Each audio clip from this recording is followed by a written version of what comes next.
Hi everyone. இந்த வீடியோவில் நம்ம என்ன பார்க்க போகிறோம்னா words, special characters and numbers இதெல்லாம் எப்படி ஒரே கிளிக்கில் மாற்றுறது அப்படின்னு பார்க்க போகிறோம்.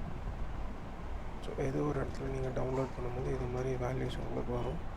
அதில் வந்து பார்த்திங்கன்னா நமக்கு சம்டைம்ஸு டாட்டு, ஃபுல் ஸ்டாப்பு, கம்மா இதெல்லாம் மாறி வந்துருக்கும். ஸோ அதை எப்படி ரீப்ளேஸ் பண்ணுறதுன்னு சொல்லிட்டு பார்க்க போகிறோம். ஸோ இது 1, 2ன்னா நம்ம ஈஸியாக சேஞ்ச் பண்ணிடலாம். லைக் இதுவே தௌசண்ட்ஸ் ஆஃப் டேட்டாவாக இருந்தால் so that really not possible. அதுக்கு தான் என்ன பண்ண போகிறோம்னா இதுக்கு ஒரு ஈஸி ஸ்டெப் இருக்குது. ஹோமில் ஃபைண்ட் அண்ட் செலக்ட் அப்படின்னு சொல்லிட்டு ஒரு ஆப்ஷன் இருக்குது. அதை கிளிக் பண்ணிங்கன்னா அதில் ரீப்ளேஸ் அப்படின்னு சொல்லிட்டு ஒரு ஆப்ஷன் இருக்கும். அதில் போய்ட்டு என்ன வேல்யூ உங்களுக்கு ஃபைண்ட் பண்ணணுமோ அதை செலக்ட் பண்ணிக்கணும். அதுக்கப்புறம் என்னவா அதை ரீப்ளேஸ் பண்ண போகிறீங்க. இப்போ எனக்கு வந்து ஒரு ஃபுல் ஸ்டாப் வந்து ஸ்லாஷாக மாற்றணும் எனக்கு. ஸோ அதை நான் செலக்ட் பண்ணியிருக்கேன். அந்த காலத்தையும் நான் செலக்ட் பண்ணியிருக்கேன். செலக்ட் பண்ணி ஓகேன்னு கொடுத்ததுக்கப்புறம் 1500 plus data within click change ஆகிடுச்சு.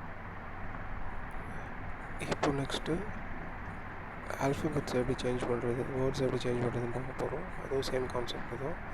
ரீப்ளேஸ், அங்கே போய்ட்டு என்ன வேர்டு வேணுமோ அதை செலக்ட் பண்ணிக்கோங்க. செலக்ட் பண்ணி டைப் பண்ணிக்கோங்க வித் அந்த காலம் செலெக்ஷனோட பண்ணிவிட்டு அதை ரீப்ளேஸ்மெண்ட் வேர்டு. இப்போ எனக்கு டியூபு அப்படின்ற வேர்டு எடுத்துகிட்டு பென்சில் அப்படின்ற வேர்டை கன்வெர்ட் பண்ணணும். அது கிளிக் பண்ணதுக்கப்புறமா ப்ளஸ் 140 ப்ளஸ் டேட்டா உடனே சேஞ்ச் ஆகிடுச்சு. ஸோ இதுதான் இந்த ஷார்ட்கட்டோடைய பெனிஃபிட். தேங்க்யூ.